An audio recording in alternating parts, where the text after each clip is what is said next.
Hey y'all, it's day 2 of my 21-day water cleanse, and I'm here to talk to y'all about how day 1 went. So, day 1 was all right. It was okay because I think for the most part, we all have gone a whole day, not a whole day where we slept into the night, but I think for the most part, we have gone on into the whole day without eating, where we realize, like, oh shoot, I'm hungry, I gotta eat. So it was kind of like that was the energy around it, around the physical aspect. So it wasn't like my body was in dire need of food. I was comfortable with the water I was drinking all day. I drank 180 ounces of water, and a gallon of water is 128 ounces. So I drank over a gallon of water, and it was it was good. It was good yesterday. I think the challenging part for me was the mental aspect of it all, because it's one thing to get up, be busy, and have to work all day, and then you realize, like, oh shoot, I didn't eat. But it's another thing to tell yourself that you can't eat. So that's what I was dealing with, telling myself, like I told y'all yesterday, my rebellious bone is real strong, is real built, and is huff. So that rebellious part of me is kind of like, yeah, you told yourself you couldn't eat, and now you can't eat. But now I'm just like, but I want to eat. But it was all mental. It was nothing was very, very physical, where I was like, damn, I need something to eat. So it was all like a mental struggle of, damn, I really gotta. I think the mental struggle didn't come from wanting to give up. I think the mental struggle came from the pressure that I put on myself by sharing my journey with y'all, because I have easily went into this before, where I decided, like, oh, I'm gonna start my water day, my water fast, and I got through the whole day, and by the end of the night, I'm like, you know what, fuck this, I'm not doing this. I'm gonna go right back to my refrigerator and get something to eat, and then that's all she wrote. And then that happened before with 1 day, 2 day, 3 days. So I had a lot of failed attempts, to where I realized that the only thing and the only reason why I was failing was because I wasn't holding myself accountable. I was giving myself space, open space, to do whatever I wanted to do with that open space. And that open space was in me not telling anybody. So what I did with that space is I closed it by sharing with you all what I'm doing. So now that it's no room for messing up. Unless it's a health crisis or something, but that's rare. But yeah, so it's really no room of messing up, because I found why I was failing. And it wasn't that I couldn't do it. It wasn't that I thought I couldn't do it. It wasn't that I didn't think that I was strong enough. All it was, oh, nobody know but me. So it's me and my own little secret. I'm gonna keep it close. So that was my mentality. And I didn't realize that that was my mentality until I just realized it. So I'm getting a lot of clarity through this fast. And what I'm also realizing is that I have to be patient with myself, because every time you think of a fast, or even every time you think of anything, you're really looking at the end. You're looking at the end goal. Now the end goal is your motivation, but I don't want to look at the end goal so much that I'm rushing to get there. I just want to really live in the now, live in the present, really understand myself, really get to know myself, really get to know what's going on with myself. And that's really hard, because while I got a lot of people who were motivated, a few people who hit me up personally, and he was like, keep going. Y'all are not around 24/7. I'm around 24/7. I'm around with myself 24/7. So I really had to be my own best friend. I had to become my own best friend. Like, yo, you got this. I have my cousin, shouts out to Tisha, who's doing everything with me. And we were on the phone for a really long time yesterday. So she's helping me through this immensely. Like, I can't thank her enough. But it's it's really, she even still is not around, even though we were on the phone for a couple of hours. She is still not around. So you really got to learn not even how to love yourself as much as how to like yourself. So it just took me back to a time where I saw the Red Table Talk, and Jada's brother was on it, and he said something along the lines of, I might mess up the quote, but he said something like, um, treat yourself as if you're someone that you love. And I realized that for a while that I wasn't doing that. I wasn't treating myself, that I wasn't someone that I loved, or even if I was, I damn sure wasn't treating myself as someone that I liked. Because my opinion, the worst person that can have like an opinion on you is you.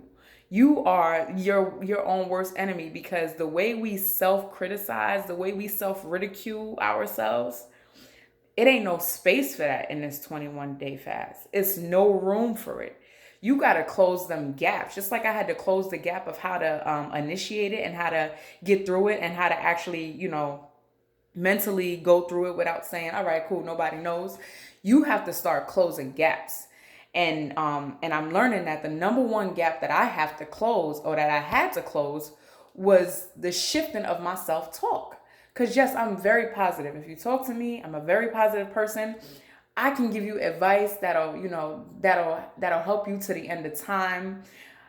I'm a very good talker. I speak to people with, with energy that comes from them that I feel like they need. So I'm very, very compassionate. That's how I feel things out. That's how I feel people out. Little did I know that I wasn't doing that with myself. I wasn't treating myself as if I was somebody that I loved or liked. And while I've been working on this self-love and everything with meditating and everything, it was like, okay, cool, I'm doing this, but why do I feel like I'm not getting anywhere? And I think that's because I was not implementing. So now I'm just trying to implement. The energy of implementation and actually applying what we know is right. Because we all know, like, if we're looking in the mirror and we think that we're ugly as hell, we're like, damn, I hate this, I hate that, I hate this. We wouldn't say that to someone else that we love. We wouldn't say that to someone else that we even didn't love. We would, most of us wouldn't.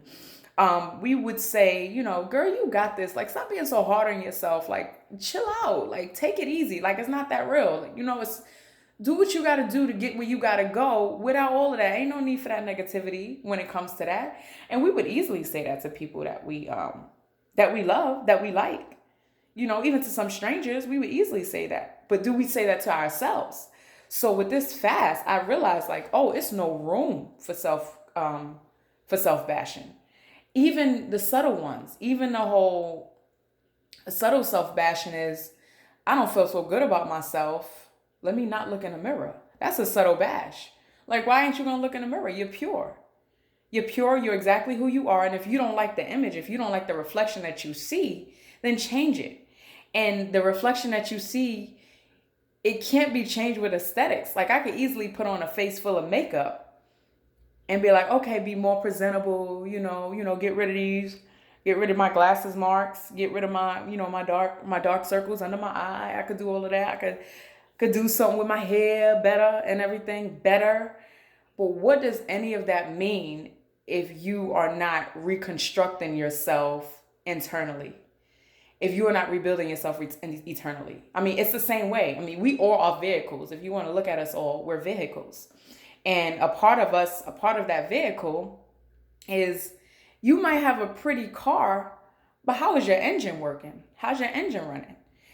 Are the internal factors that we possess, the internal factors, do they match with the external? Because if they don't, it don't matter. Which is why I refuse to put on makeup. I refuse to do that, because y'all gonna see me for the way that I am, through who I am, through who I'm giving y'all. I'm projecting myself out to y'all. So that's who y'all gonna see me as. And in this fast, I'm learning this. And it's like, but you knew it before. Yeah, I knew it before, but I haven't implemented my teachings. I haven't applied myself for myself. Like, yeah, I treat the world fine, but how do I treat me? So now that I'm applying myself, the lessons are coming. the actual knowledge. That's why I told y'all yesterday, I don't know what I'm supposed to do. I don't know how I'm supposed to grow from this. I'm not sure. But that's that whole yoga saying, be keep up and you'll be kept up. So I'm keeping up and I'm being kept up. I'm learning new things. And I'm telling y'all, it's only day one. It's only day one. And I'm just here. I just want to motivate y'all because, yo, everybody could do it. And I'm not saying fast, but that whole rebuilding, that whole reconstructing yourself, and not that we not worried about the outside, because yeah, I am gonna look presentable to show up at a job interview, but ain't none of y'all putting money in my pocket. So what am I doing? You know? So it's kind of like, so yeah, so that was my day one. And I'm learning and growing, and I'm growing even more. My day two, I can tell y'all right now that I'm actually feeling the physical effects. Like I'm hungry. I'm not weak. I'm not weak at all, but I'm very, very hungry. And I think correlating the hunger with the mental dependency on food is what's making me feel like I could be weak. But I'm actually strong. I woke up early this morning, woke up hungry as hell, and I'm about to weigh myself. And I'm about to get on this scale, and I have to turn it around like I did yesterday, because yesterday I think I weighed 157.4 pounds. So now I'm gonna weigh myself, and I'm gonna turn it around, and now I'm at 155 even. So hopefully y'all can see that. That's my weight. So I lost 155 even. So I lost 2.6 pounds. Yeah. No, wait. I don't know. Y'all do the math. I'm fasting. Yeah, I already ain't got nothing. My screws already ain't efficient. But yeah, so I went from 157 to, oh no, okay, so I was doing it the wrong way. So 2.4 pounds, I think. Yeah, I'm really messed up, y'all. Yeah, I'm glad I spoke that good shit at the beginning of the video. But yeah, so anyway, yeah, so that's my progress so far. I lost a couple pounds. And like I said, it's not about that, but I wanted to share my journey with y'all. But thanks y'all. Thanks for supporting me. Thanks for the people who are supporting me already, who subscribed. I have a small number of subscribers to my video. I also have a lot of view, a lot of views. When I say a lot, I mean more than I thought I would have, so far. And I just appreciate every amount of love, every amount of support that I can get from y'all. I appreciate it all. Sending love, light, and joy to all of y'all. So yeah, I challenge all of y'all to be your own best friend. Be your own best friend. So fill in those gaps, and have a great day. Have a blessed day. Namaste, abule, all that good shit. So I'll talk to y'all tomorrow. See y'all tomorrow.